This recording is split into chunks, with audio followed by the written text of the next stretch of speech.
En busca del antiguo Egipto.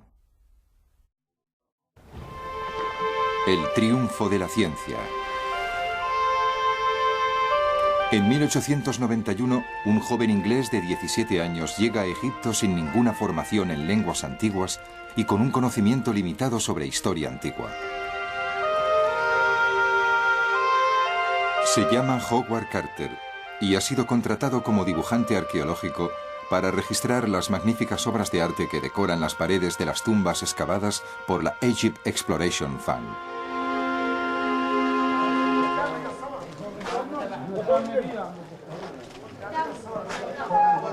La llegada de Carter a Egipto coincide con el fin de la gran época de los egiptólogos victorianos.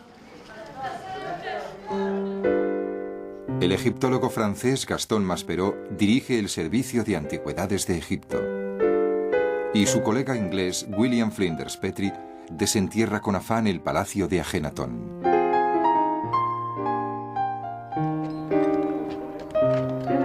Es un momento de cambio revolucionario en la arqueología. Atrás queda la época en la que se saqueaban sin reparo los tesoros egipcios para llenar las salas de exposición de los museos. Los estudiosos europeos y los egipcios empiezan a tratar los monumentos antiguos con el respeto que merecen.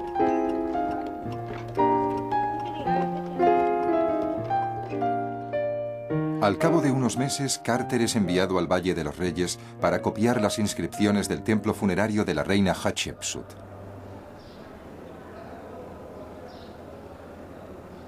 Se trata de un encargo de mucha más envergadura de lo que Carter había imaginado.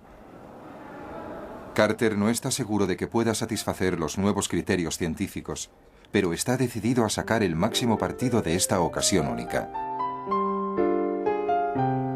Durante 6 largos años copia hileras interminables de textos jeroglíficos, textos que ni siquiera sabe cómo leer. Pero el talento de Carter, su buen ojo para el detalle y su habilidad misteriosa para clasificar de un vistazo el arte egipcio por periodo histórico hacen que el director del Servicio de Antigüedades de Egipto, Gaston Maspero, se fije en él. Este encuentro será el primero de 2 encuentros decisivos en la vida de Carter. Para aliviar su gran carga de trabajo, Maspero nombra a Carter inspector de antigüedades de la zona sur de Egipto. Su tarea consiste en recorrer la provincia para evaluar el trabajo de restauración que requiera una atención urgente. El territorio de Carter abarca miles de kilómetros cuadrados de desierto, donde descubre rápidamente que su misión más importante es luchar contra la plaga de ladrones oportunistas que saquean las necrópolis.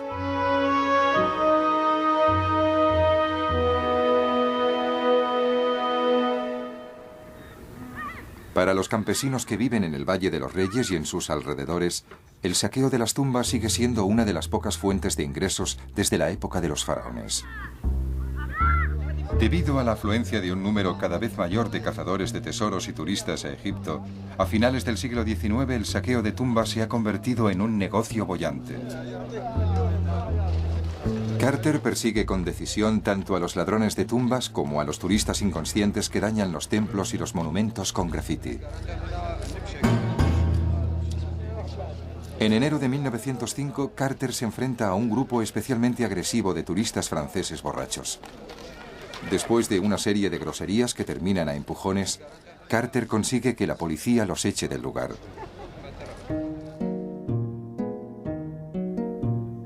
Los franceses se quejan a su embajada y esta a su vez amenaza al jefe de Carter, Maspero. Cuando Howard Carter se niega a disculparse ante la embajada francesa por haber cumplido con su trabajo, Maspero se ve obligado a pedirle su dimisión.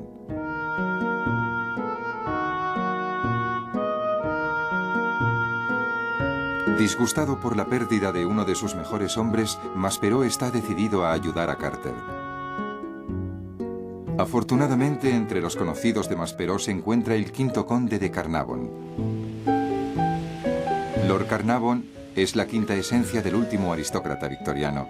Fabulosamente rico, muestra interés por todo: caballos de carreras, automóviles, colecciones de arte y finalmente por la arqueología egipcia.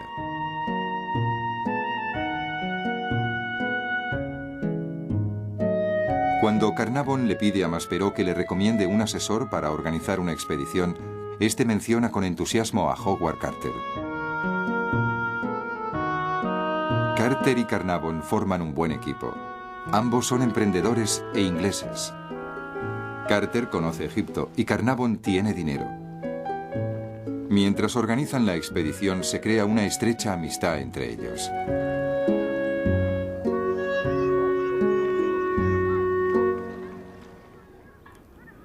A principios de 1907 se han hecho con los derechos para excavar cerca de Gurna, el famoso pueblo de saqueadores de tumbas situado en la orilla oeste del Nilo, en Tebas.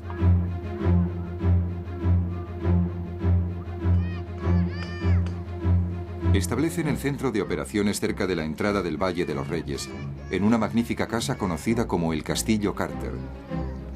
Por fin, Carter puede instalarse y trabajar como siempre ha soñado. Este será su hogar en Egipto hasta el fin de sus días.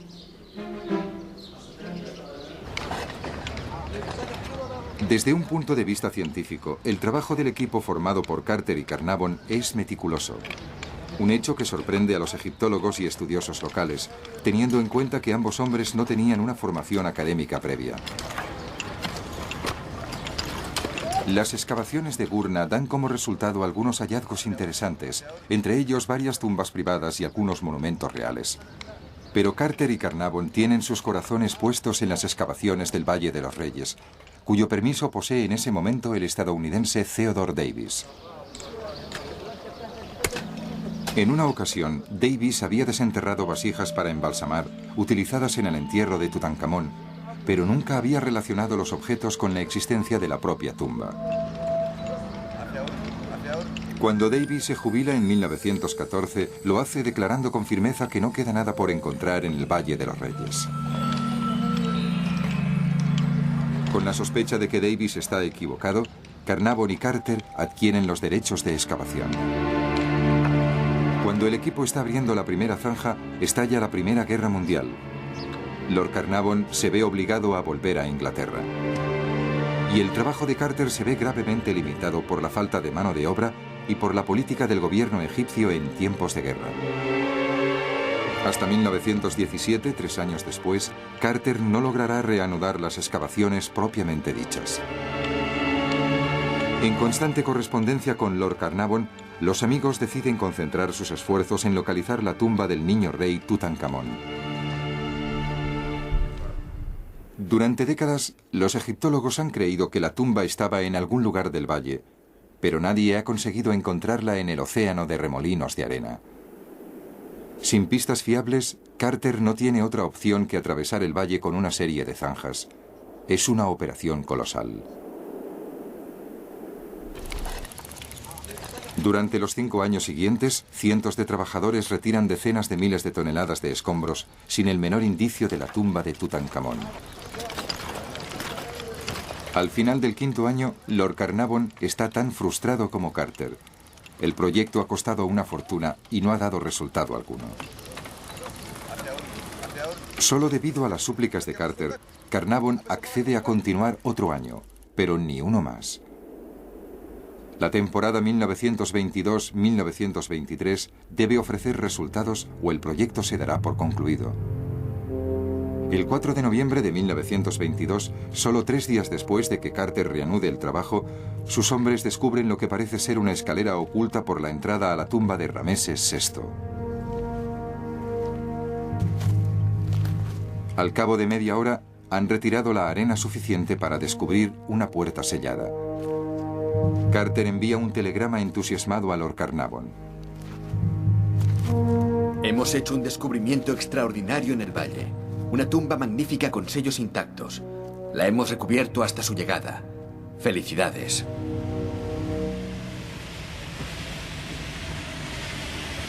«20 días después, Carnarvon llega a Luxor y los 2 hombres corren hacia la tumba como un par de niños emocionados. Al retirar los escombros, descubren una puerta interior. Sin dificultad, podíamos descifrar varios sellos que llevaban el nombre de Tutankamón.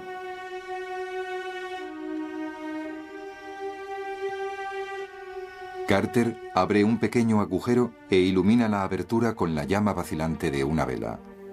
Al principio no se veía nada. Pero cuando me acostumbré a la luz, unas formas extrañas empezaron a distinguirse en la oscuridad. Animales y estatuas, y por todas partes, destellos de oro. Durante unos segundos permanecí aturdido. Cuando Lord Carnarvon preguntó por fin, ¿ves algo?, solo acerté a contestar, sí, cosas maravillosas.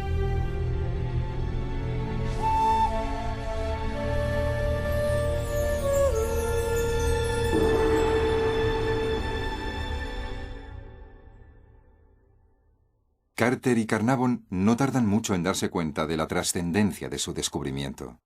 No se trataba de un hallazgo corriente que se pudiera clasificar en poco tiempo. No existía ningún precedente que nos mostrara el modo de proceder. Aquello escapaba a toda experiencia anterior. Parecía que había más trabajo del que se pudiera abarcar con cualquier acción humana.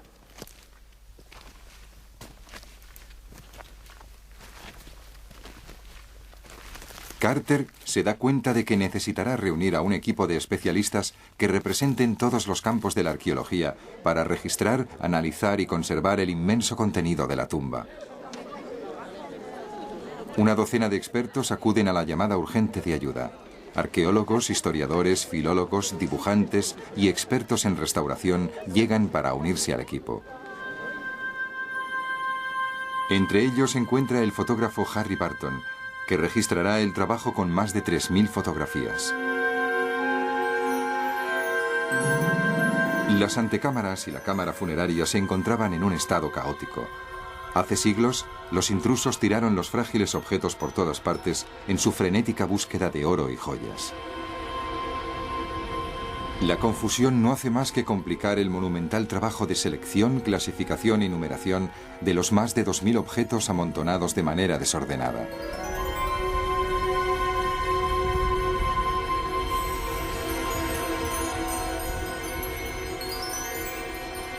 Al catalogar cada pieza, se debe registrar su ubicación exacta sobre un plano de la tumba. En total hay 4 salas: la antecámara, el anexo, la cámara mortuoria y la sala del tesoro. En cada una de ellas se amontona el tesoro de Tutankamón.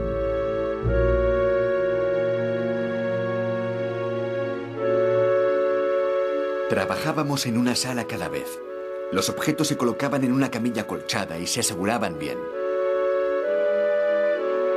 Cuando teníamos un número suficiente, los llevábamos bien vigilados hacia el laboratorio. Tardamos 7 semanas en vaciar solo la antecámara. Cerca, una tumba abandonada se convierte rápidamente en un laboratorio donde con cuidado se limpian, se miden, se fotografían y cuando es necesario se restauran los objetos. De forma trágica, solo 4 meses y medio después de que se abriera la tumba, Lord Carnarvon muere por la picadura infectada de un mosquito.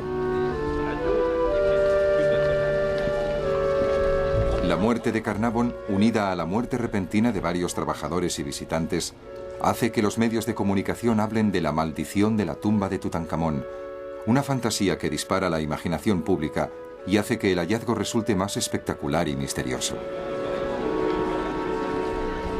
Ha empezado una nueva época en que la cultura egipcia se populariza, con lo que los turistas de Europa y América llegan en masa.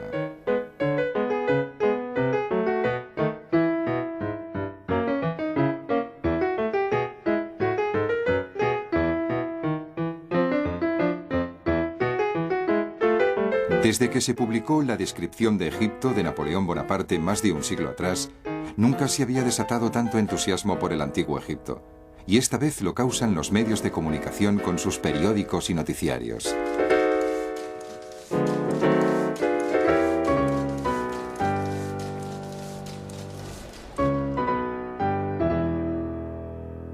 Con el circo mediático a su alrededor, Howard Carter debe completar solo el proyecto más monumental de la historia de la arqueología egipcia.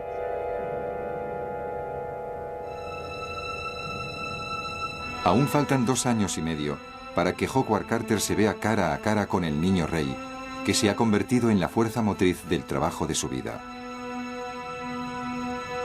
A finales de 1925, el equipo llega al sarcófago real. Carter lleva 11 años esperando este momento. Tutankamón, más de 3.500 años de antigüedad. Cuando llega el momento de levantar la tapa de 1.250 kilos que cubre el ataúd real, a Carter le embarga la emoción. Sabíamos que éramos los primeros en tocar estos objetos desde que el niño rey había sido colocado allí, hacía más de 3.000 años.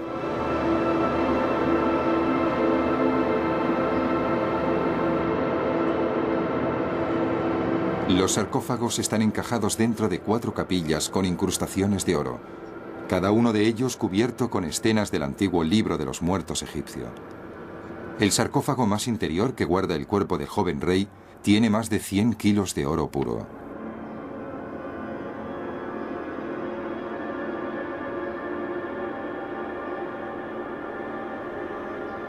En ese momento, fuimos verdaderamente conscientes de la importancia y de la belleza de nuestro descubrimiento. Ante nuestros ojos brillaba una cantidad fabulosa de oro. Una pieza inestimable de arte antiguo. Tenía una expresión triste y tranquila. Pero es lo único que está tranquilo en la excavación. Una marea creciente de nacionalismo egipcio está causando problemas políticos a Carter, al gobierno colonial inglés y a todos los extranjeros que trabajan en Egipto. En un momento dado, la policía egipcia impide que Carter entre en la tumba. A pesar del sensacionalismo y de los problemas políticos, Carter persiste en su trabajo.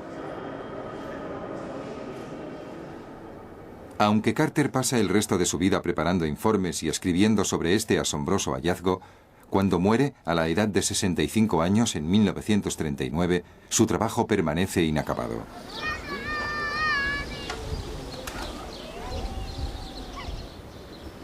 No es que Carter no estuviera a la altura del cometido.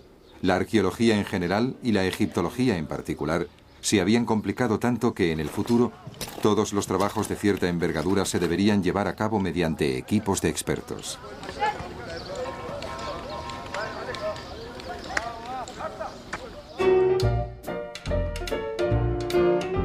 Tras un siglo y medio de trabajos en Egipto, la egiptología se había situado a la vanguardia de los estudios arqueológicos en todo el mundo. Pero durante este periodo fue notable la ausencia de los estadounidenses. Con pocas excepciones, los estudiosos estadounidenses eran aislacionistas en la cultura y fundamentalistas en la religión. Veían el antiguo Egipto como un mundo de depravación pagana, una tierra de idólatras que mantuvo al pueblo hebreo en la esclavitud. Uno de los primeros estadounidenses que obtuvo el reconocimiento internacional por su trabajo en egiptología fue George Reisner. Estudioso de lenguas semíticas antiguas y de las civilizaciones del Próximo Oriente en la Universidad de Harvard, Reisner escribe una serie de artículos que despiertan la atención de la comunidad internacional de egiptólogos. En 1897, Gaston Maspero quiere contratar a George Reisner para ayudar a datar y clasificar la acumulación cada vez mayor de objetos que acumulan polvo en el Museo de El Cairo. Sin embargo, necesita encontrar la financiación necesaria.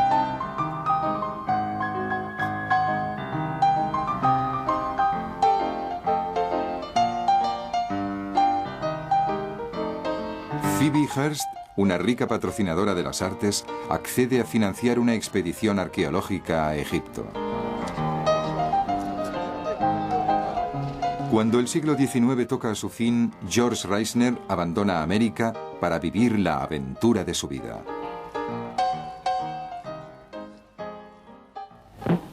Con 32 años llega a El Cairo ansioso por aprender todo lo que pueda.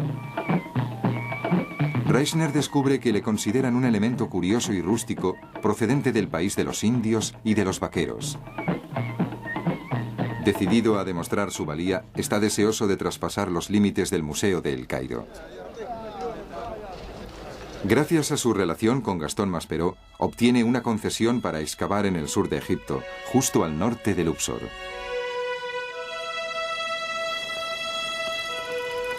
Deseoso de mostrar que los americanos están al mismo nivel desde un punto de vista cultural y científico que sus colegas europeos, Reisner se exige a sí mismo y a sus trabajadores en demasía. Durante los 5 años siguientes, ningún miembro del equipo de Reisner tendrá permiso para tomarse un solo día libre.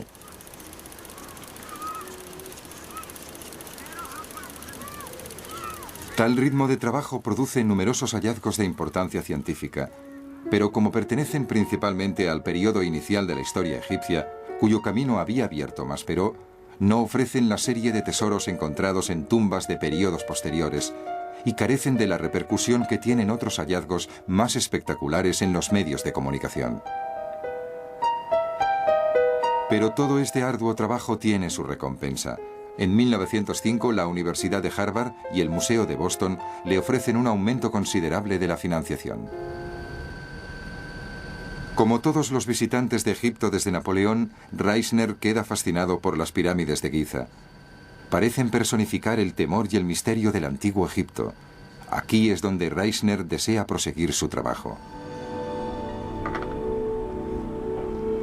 El azar quiere que Gastón Maspero y el Servicio de Antigüedades de Egipto estén otorgando las concesiones para excavar cerca de las pirámides. Italia, Alemania y los Estados Unidos recibirán derechos de excavación. Maspero convoca a la vez a representantes de los 3 países. Por los Estados Unidos acude George Reisner. Cada país quería una parte de esa gran necrópolis. El lugar se dividió en 3 zonas. Italia se quedó con el sur, los alemanes con el centro y yo recibí el norte. Para ayudarse, reúne a un reducido equipo de expertos en diversas disciplinas y a una pequeña cuadrilla de obreros. Reisner insiste en que sus hombres utilicen los métodos de investigación más modernos y precisos existentes.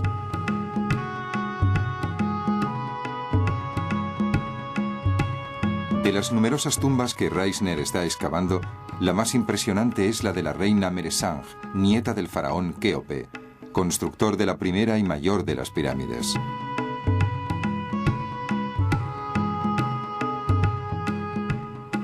Las pinturas de las paredes destacan la belleza de la reina y reviven el esplendor de su corte.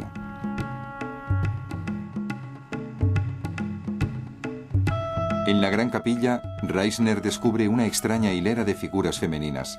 Cada una es una imagen idéntica a la de la propia reina.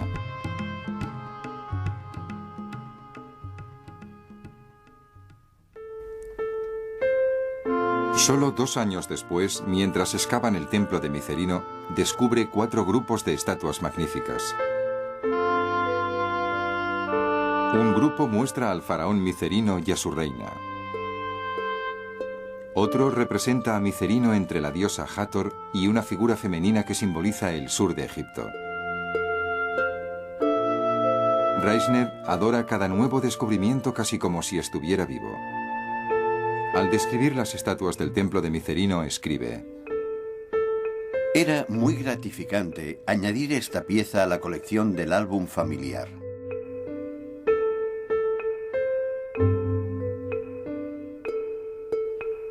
Reisner se ha convertido en una figura respetada por sus descubrimientos, pero su devoción por el trabajo, su buen humor y su disciplina constantes son lo que le granjea las simpatías de sus colegas.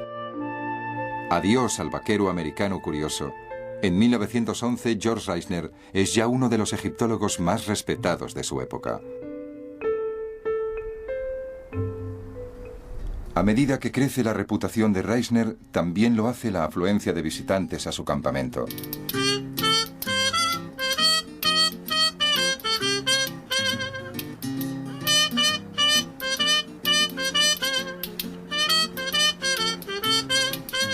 Gastón Maspero lo visita, al igual que Howard Carter y Lord Carnarvon, durante las escasas interrupciones en sus propias excavaciones. Y se producen también las inevitables visitas de sus patrocinadores de Harvard.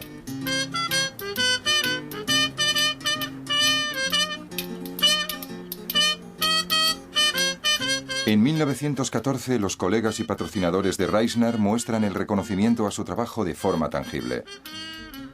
Le nombran de manera simultánea profesor de arqueología egipcia en la Universidad de Harvard y conservador de la colección egipcia del Museo de Arte de Boston. Con este apoyo adicional a su natural disposición, Reisner decide seguir una línea de investigación en Nubia, comenzada casi 70 años antes por el explorador alemán Karl Lepsius. ¿Podrían encontrarse las raíces del Egipto faraónico en el África Negra?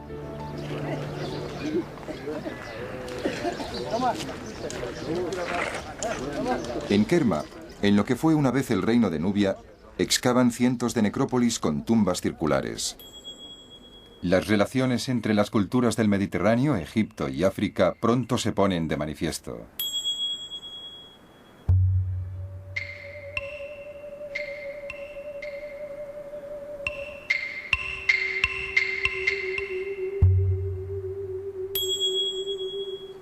El arte y la cerámica encontrados en las sepulturas de Kerma muestran influencias egipcias y africanas.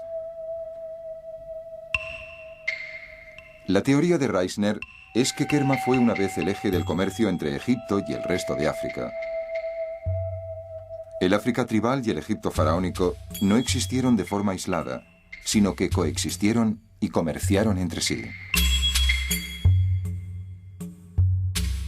Aun siendo consciente de que estas noticias levantarían gran polémica, sobre todo en la América dividida racialmente, Reisner está deseoso de publicar su descubrimiento.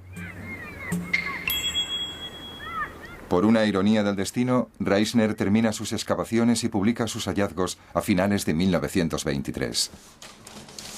Exactamente en la misma época en la que el descubrimiento de la tumba de Tutankamón de Carter y Carnarvon ocupa los titulares de todo el mundo. Imperturbable ante el hecho de que la relación entre Egipto y África quede eclipsada por la Tutanmanía, Reisner prosigue con su trabajo. Debido en gran medida a los éxitos de Reisner, cada vez más museos y universidades estadounidenses empiezan a financiar expediciones a Egipto.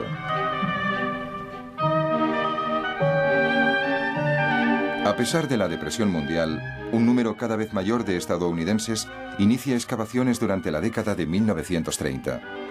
Cada uno intenta superar al otro y a sus colegas europeos que les llevan más de un siglo de ventaja.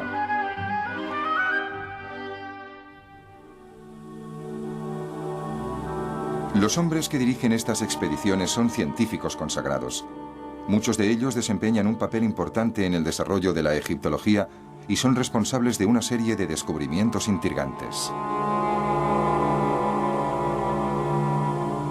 Uno de ellos es Herbert Winlock, que dirige excavaciones financiadas por el Museo Metropolitano de Nueva York. Decide volver a explorar una tumba excavada en la roca sobre el templo de Deir el-Bahari. Después de varias semanas de excavaciones, Winlock descubre una abertura en la roca. Ante él se encuentra una visión increíble, una cavidad conteniendo numerosas maquetas. Figuritas de madera talladas con exquisitez, que una vez fueron propiedad de Mequetré, canciller del faraón. Estos modelos diminutos reflejan los momentos felices que el difunto quería revivir en el más allá.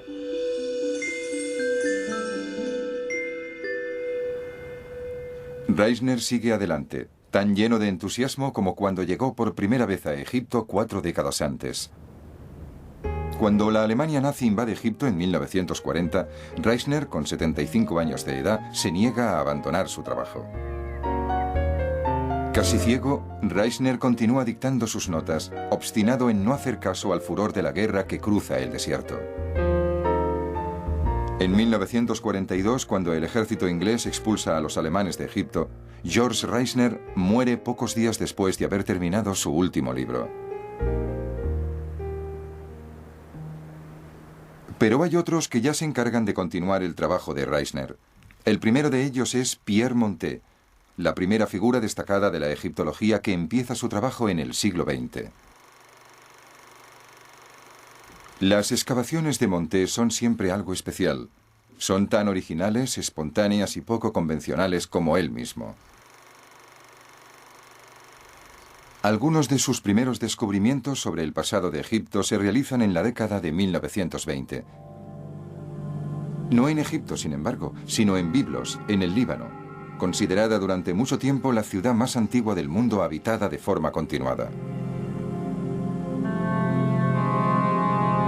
Hace mucho que se sospecha que el puerto de Biblos tenía vínculos comerciales con Egipto. En la Biblia se indica incluso que Egipto obtiene cedros del Líbano para trabajos de construcción. Monté está convencido de que puede encontrar pruebas que respalden esto. Siguiendo su intuición, empieza a excavar las tumbas de los reyes de Biblos. En ellas descubre objetos que exhiben motivos y diseños egipcios, lo que prueba la relación cultural entre ambos países.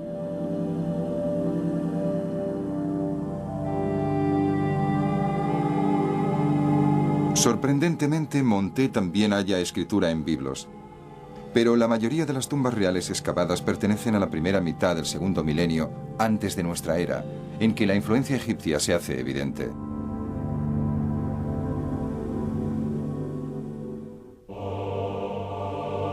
Para continuar con su búsqueda de vínculos entre Egipto y sus vecinos del Mediterráneo, Monté desplaza sus actividades a Tanis, en el delta del Nilo.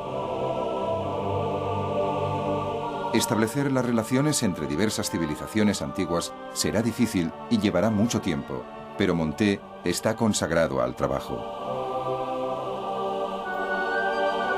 Para mí, las excavaciones de Tanis confirmarían las de Biblos. En lugar de buscar vestigios egipcios en el Líbano, quizás era mejor buscarlos en Egipto.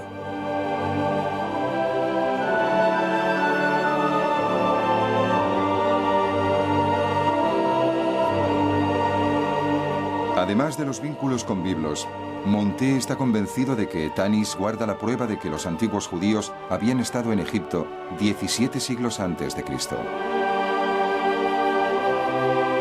Su objetivo es probar la presencia de los antiguos hebreos en Egipto en el momento de su cautiverio, como se cuenta en el libro del Éxodo del Antiguo Testamento.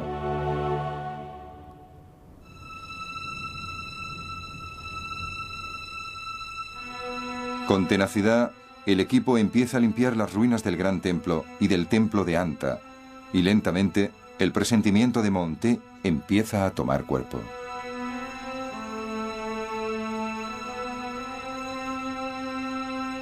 El primer eslabón crucial para relacionar a los antiguos judíos con Egipto es la prueba de que Tanis había sido la capital de Rameses II, considerado durante mucho tiempo el faraón en la época del Éxodo.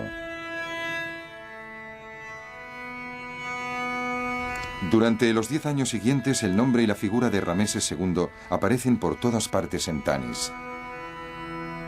En obeliscos, estatuas, columnas y estelas. La información es abundante y Monté está decidido a descubrir hasta el último detalle.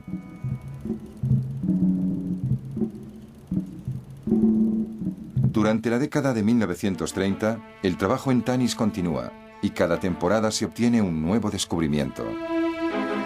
Finalmente, el equipo descubre las tumbas de casi todos los reyes de las dinastías XXI y XXII.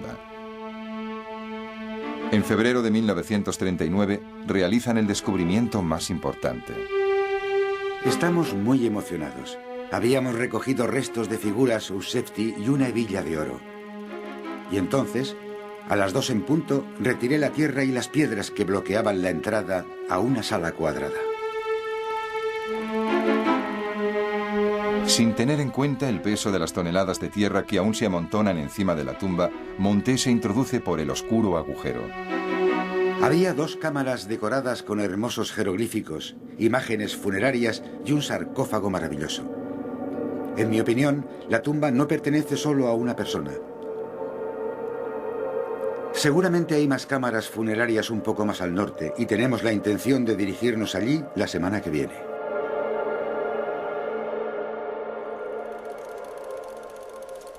El 17 de marzo, el equipo realiza otro descubrimiento singular. Nuestra alegría es indescriptible. La tumba del faraón Psenes intacta. Nadie había entrado en esta tumba desde el entierro del rey.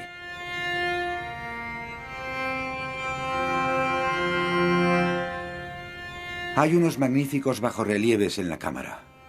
La momia se encuentra en un sarcófago de oro en el interior de otro de plata que tiene una cabeza de halcón. 3 días después de la apertura de la tumba, Farouk, el rey de Egipto, visita la excavación con un equipo de rodaje. El rey llegó de incógnito, pero desde las 8 en punto todo el mundo sabía que había llegado y el pueblo entero estaba esperándole. El rey estaba encantado. Y ahora Tanis saldrá en las noticias de la Múbitun. Al día siguiente, el rey Farouk acompaña a Monté y a su equipo a la tumba para la apertura del sarcófago real. Al levantar la tapa, el grupo se queda atónito al descubrir que la momia que hay en el interior no es la del rey Psusenes, sino la del faraón Sesonkis. Un hallazgo sorprendente que lleva a la pregunta inevitable: ¿dónde está Psusenes? La pregunta iba a permanecer sin respuesta hasta las excavaciones del año siguiente. Cuando el equipo se vuelve a reunir al año siguiente, es enero de 1940, y la Alemania nazi se abre camino por Oriente Medio hacia Egipto. Un sentido de urgencia se cierne sobre el campamento. Mientras trabajan frenéticamente, Monté observa que una pared de la antecámara esconde 2 puertas ocultas. Al desmontar una de ellas, mira a través de una hendidura abierta en una losa de granito. La hendidura era muy estrecha, pero por el destello que procedía del interior estaba seguro de que encontraría más cosas de las que había descubierto en toda mi vida. Allí, al final, se encuentra la tumba del escurridizo Psusenes. Allí también hay un vínculo que Monté lleva buscando más de 12 años. Lo más maravilloso fue la imagen de la diosa Nut, su cuerpo estirado, dando al rey muerto el beso de la vida eterna. Increíble.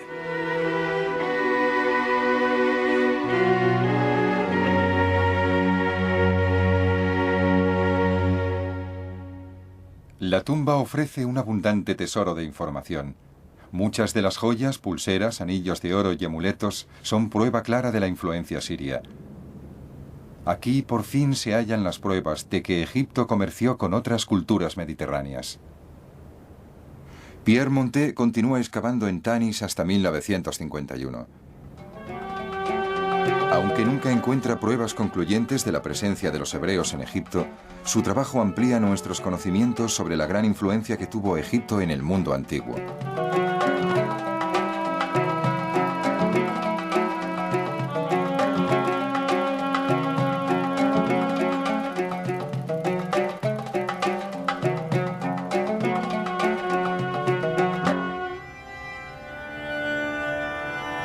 En 1952, menos de un año después de que Monté se jubilase, la monarquía del rey Farouk, respaldada por los británicos, se derrumba y en Egipto se declara la República.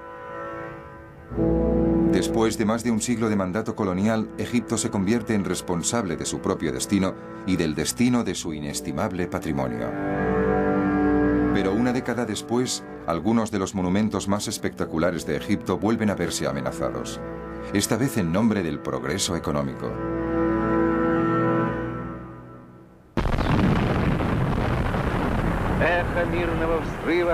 La explosión de la paz se ha oído en África entera y en el resto del planeta.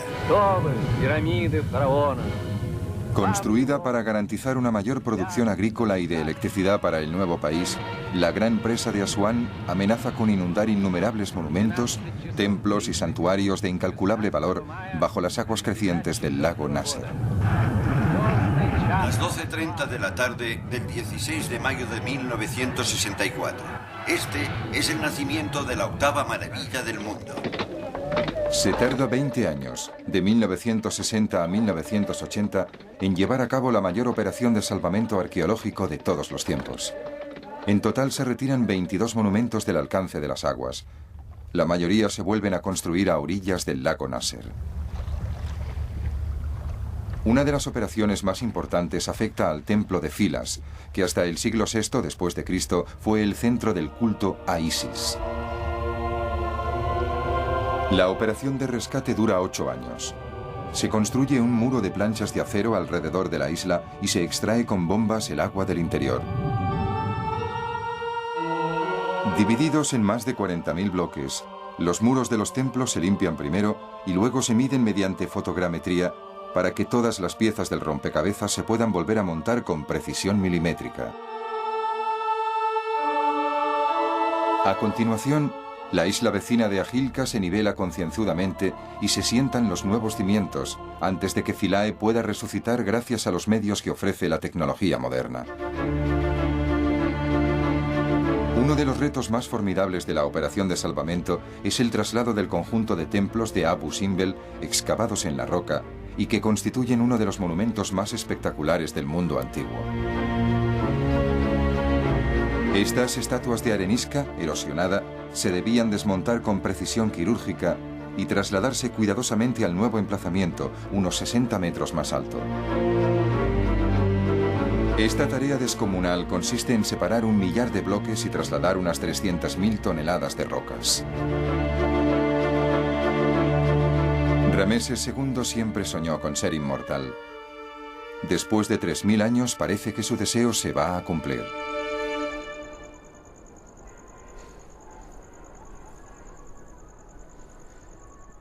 En 1863 el egiptólogo Auguste Mariette dijo: Hace siglos, Egipto destruía sus monumentos. Hoy los respeta.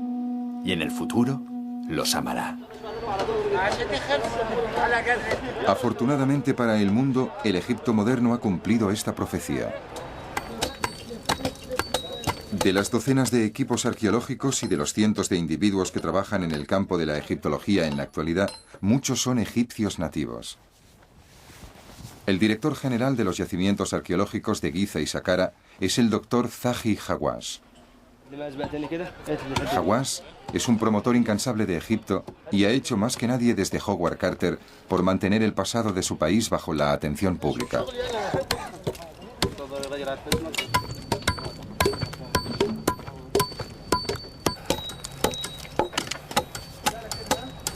Como William Flinders Petrie hace casi un siglo, Hawass cree que las vidas de los ciudadanos anónimos del antiguo Egipto son tan importantes para entender la cultura perdida de los faraones como los tesoros relucientes encontrados en las tumbas reales.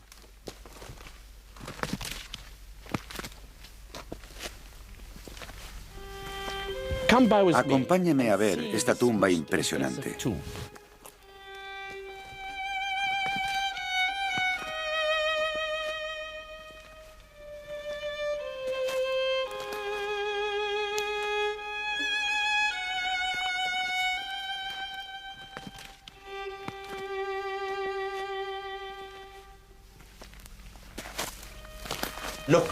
Fíjense en el amor y en el afecto entre un hombre y una mujer que llevan amándose 4.600 años.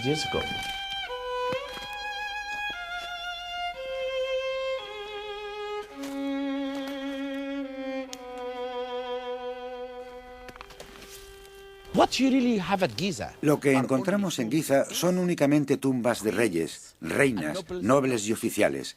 Estos representan solo un 20% de la población total de Egipto. Pero el otro 80% fueron granjeros, obreros, gente humilde que construyó las pirámides. ¿Dónde están enterrados?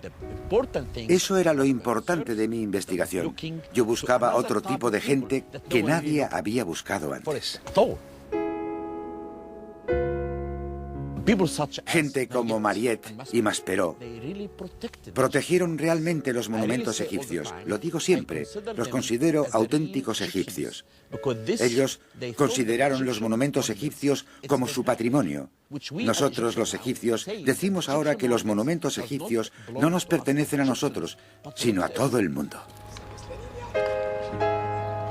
Afortunadamente hay muchos que están de acuerdo con Zahi Hawass, entre ellos Mohamed El Saguir, inspector jefe de antigüedades en el sur de Egipto, un cargo que desempeñó en su día Howard Carter. El Saguir ha estado reconstruyendo el sendero real que une los templos de Karnak con el de Luxor.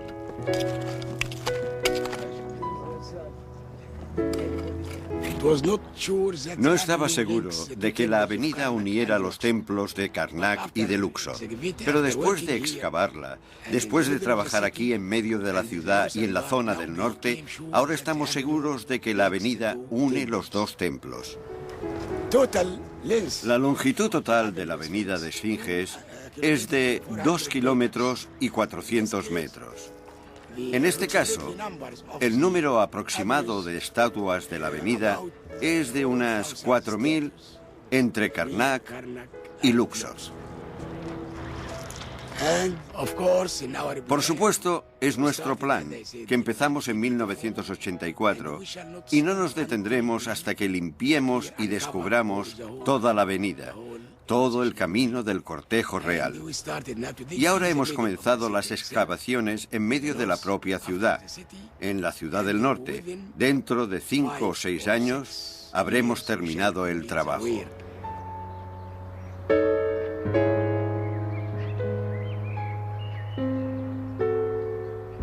Aparte de crear métodos científicos modernos, ¿los egiptólogos de la actualidad tienen nuevos objetivos? ¿O todavía anhelan la fama y la fortuna que trajo a sus predecesores del siglo XIX hasta las arenas del Sáhara? Yo no busco eso, sino que siento que debo hacer algo por mi país, por la arqueología. Este era un sueño hace muchos años, que los egiptólogos descubrieran este sendero. Ahora lo haré yo porque es mi sueño. Pese a los siglos de negligencia y saqueos, muchos llevados a cabo por hombres que creían firmemente que estaban haciendo lo correcto, Egipto y la ciencia de la egiptología han sobrevivido para contribuir de una forma tremenda al conocimiento de una de las primeras grandes civilizaciones de la humanidad.